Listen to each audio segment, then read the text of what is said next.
Kung bago ka lang sa channel na to at isa kang true-blooded Aldab Nation na nagmamahal po kila Maine Mendoza at Alden Richards, tama po ang channel na pinuntahan mo, kaya consider na kitang bagong subscriber. Sit back and wait for it. That's true. Sit back and wait for it. Sasabihin ng iba, ay hindi, dapat hanapin mo kasi paano dadating, ganyan. It will look for... Yung sa one more chance siguro. Siguro kaya tayo iniiwan ng mga taong mahal natin kasi may darating na mas...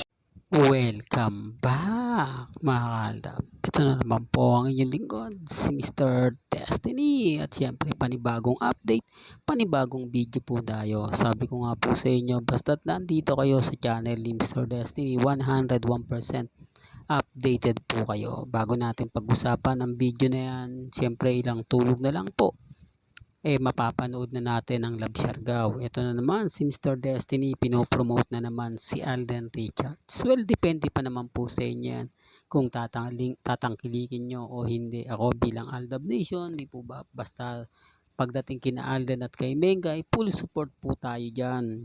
At syempre, nagiging dami account din po ako ng mga Alden fanatics at ng mga Maine fanatics. Sa video po na pinarinig ko sa inyo, hindi po ba isa pa rin at paulit-ulit lang po ang sinasabi ni Alden? Kaya ko po ito kinuha para lang po iparamdam, sabihin, iparinig sa mga taong naglaging naghahanap ng ebidensya at resibo. Laging nagtatanong, siguro wala na po silang masasabi. Siguro iisipin na lang nila na tama, wala talagang karelasyon si Alden. Pero sa atin, alam natin, kaya nga po single si Alden dahil meron na nga po siyang Mrs. Paul Carson. Hindi po ba? Real talk mga kaaldab. At ito naman po talaga yung totoo. Kaya nga sabi ko sa inyo, maraming kwento po ang lumalabas sa 8 Bulaga. Maraming kwento, komento na pinakasalan lang po daw talaga o gumawa lang po talaga ng sarswela si Congressman Arjo para magamit si Mengay sa politika. Totoo naman po ang sinasabi ng iba na bakla talaga si Congressman. Pero dinidinay pa rin yan. Maraming nakasama siyang mga babae, sikat, napakaganda. Talagang masasabi mo na mahuhulog ang loob mo. Pero kay Congressman lang po talaga hindi umobra. Bakit kaya? Yan yung tanong ng karamihan. Pero pagdating kay Mr. Destiny, syempre binabasag ko na agad-agad yan. Binibigyan ko na agad-agad ng idea yung mga yan. Kaya nga po maraming affected sa akin. Maraming naiinis. Maraming galit na galit. Pero sa akin normal lang yun. Lalo na po ngayon na ramdam mo na, nakikita mo na yung progreso. Nakikita mo na sila Maine at si Alden talaga yung pinakabida talaga.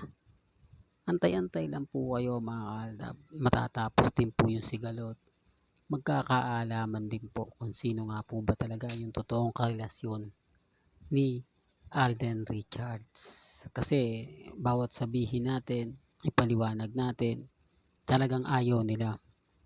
Yung issue po sa buntis, tama naman po yung komento ng iba sa Instagram at sa Facebook. Kung totoo nga po talaga na mag-asawa si Maine at si Congressman, dapat may anak na sila. Pasensya na po kayo kung bakit paulit-ulit ko itong sinasabi. Para rin po sa mga bulag at bingi na mga sumusubaybay po sa atin na pinagpipilitan nilang mag-asawa na si Mengay at si Congressman. Sarswela lang po yun. Kaya lang po pinakasalan o kaya lang po gumawa ng sarswela dahil tatakbo nga po sa District 1 ng Quezon City si Arjo Atayde at ang kailangan niya yung taong makakaangat sa kanya, maiaangat yung pangalan niya, makakaladkad yung pangalan niya at magagamit niya si Maine Mendoza. Hindi po ba? Hindi, totoo naman po kasi kung totoo yan, tignan nyo kay Alex Gonzaga. Ito lang po kasi yung pinakamalapit at talagang trending na trending kaya lagi ko siyang ginagamit. Viral, baka lalo na nga po yung pinakita po na full support sa kanya yung kanyang husband.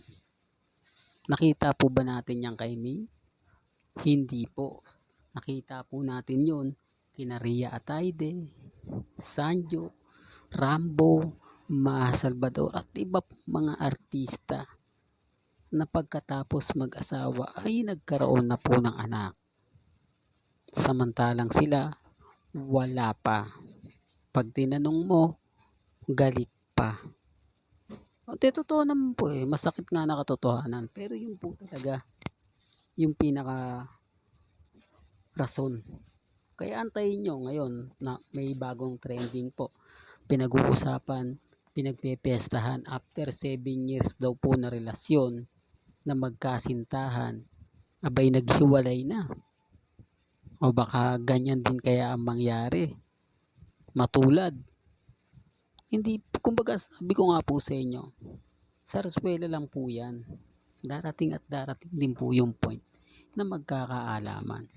Darating din po yung punto na isa sa mga yan makikita nyo na yung katotohanan. Mapapanood nyo na, mababasa nyo na. Kaya nga po ako kampante lang. At syempre matatag. Alam natin, bawat update ni Mr. Destiny marami nagbabago. Maraming kwento. Ulitin ko, sabi ko nga kanina sa trending, yung kapinpin na 7 years na magkarelasyon. Anong nangyari? Di po ba wala? Di po ba dumating yung point na nagkataon na ganon? Sinasabi ko lang to mga kaaldab para lang po malinaw, para lang po klaro. Lalo na nga po sa mga taong inis na inis at sa mga taong galit na galit. Sa ngayon kasi mga kaaldab, ako po yung tipo na kapag nagbigay ng update 101% na makikita ninyo, mapapanood ninyo, mapapakinggan ninyo. Lalo na nga po sa social media. Yun lang naman po yung lagi natin sinasabi at paulit-ulit kong pinapaliwanag. Kaya nga po maraming affected sa akin. Lalo na nga po kapag nagre-react ako at sinasabi kong Mr. and Mrs. Paul Carson. Sinisira ako daw po ang mag-asawa.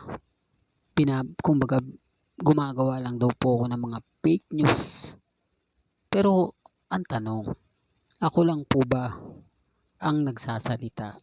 Ako lang po ba ang nakakabasa, nakakakita, nakakapanood ng mga komento po sa social media? Gaya nga po sa post ni Maine, sa Bulaga, ako lang po ba? O talagang hindi lang nila pinapansin? O talagang ayaw lang po nilang pakinggan? Kaya nga sabi ko sa inyo, ako relax na relax lang. Ako kampante lang.